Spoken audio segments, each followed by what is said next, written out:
রাজশাহীর তানোরের কোয়েলহাট পূর্বের পাড়াগ্রাম আজ একটি বৃহৎ সংকটের মধ্যে। ২ বছরের শিশু সাজিদ খেলাধুলা করার সময় সবার অগোচরে বিপজ্জনক একটি পাইপের গর্তে পড়ে যায়। মুহূর্তেই ও পাড়ায় চিৎকার, দৌড়াদৌড়ি এবং আতঙ্ক ছড়িয়ে পড়ে। পাড়ার মানুষ, পরিবারের সদস্য সকলেই প্রথমে আপন চেষ্টায় তাকে উদ্ধার করার চেষ্টা করেন, কিন্তু গর্তটি এতটাই সরু, সেমিনারও এতটাই গভীর যে সাধারণ চেষ্টায় সাজিদকে পাওয়া যায়নি। খবর পেয়ে অল্প সময়েই ফায়ার সার্ভিসের দল ঘটনাস্থলে পৌঁছে উদ্ধার কাজ শুরু করে। কেউ জানে না তলদেশে দুটো বাচ্চা হাতের চিহ্ন, হাসিনা নাকি আছে সেখানে দুধের গন্ধ, নাকি আছে কানের কিছু অভিনব ধ্বনি। সামান্যতম ইঙ্গিতের জন্য সকলেই নিঃশ্বাস বন্ধ করে অপেক্ষা করছে।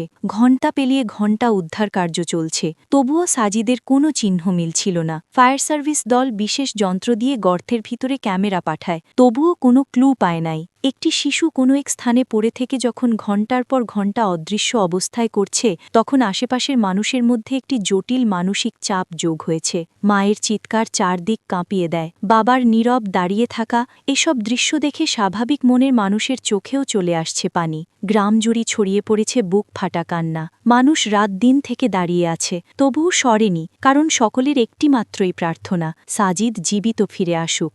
উদ্ধারকারীদের পাশে পুলিশ প্রশাসনও যোগ দিয়েছে কাজের সমন্বয় করতে এবং ভিড় নিয়ন্ত্রণ করতে।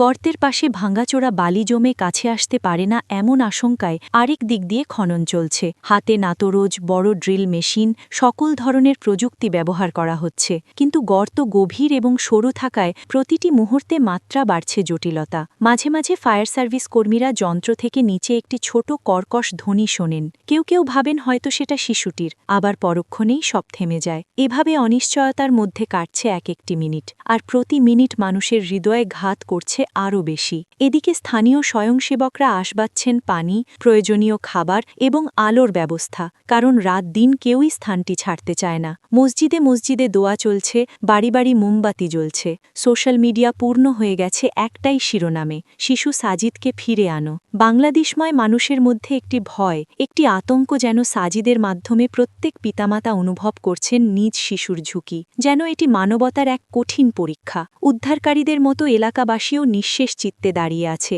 কেউ কেউ মোবাইলে নেটওয়ার্ক অন রাখেন, এমন কারণেও যেন সাজিদ সম্পর্কে কোনো আপডেট হলেই সেটি জানা যায়। সবার দৃষ্টি একটি স্থানে, হিমাগার এবং ধুলোমাটি ভরা পনা খনন ক্ষেত্রের দিকে। সেখানে অবিরাম চলছে মাটি কাটার শব্দ, আবেগ, দুশ্চিন্তা আর একটি মাত্র প্রার্থনা। যতক্ষণ না সাজিদ ধরাছোঁয়ার মধ্যে আসছে, ততক্ষণ এই অপেক্ষা থামবে না। মানুষ ভাবছে বুক ধরে, শিশুটি কিন্তু আজও উদ্ধার হয়নি, কিন্তু এখনও আশা আছে, আর সেই আশাই মানুষকে দাঁড়িয়ে রাখছে। কারণ একটি শিশুর জীবন মৃত্যুর সীমারেখায় যখন সবকিছু মিলিয়ে যায়, তখন মানুষ ধরে থাকে একটি শব্দ, দয়া। দয়া করে আরেকটি ডাক, আরেকটি ছোট চেষ্টা, আরেকটি খনন, যেন সাজিদ ফিরে আসতে পারে। আর সেই প্রত্যাশায় আজও পুরো গ্রাম, পুরো দেশ এবং প্রতিটি হৃদয় শুধু একটি স্বপ্ন বুকে রেখে অপেক্ষা করছে, সাজিদ জীবিত আসুক, হাসি মুখে নিজের মায়ের কোলে ফিরে যাক।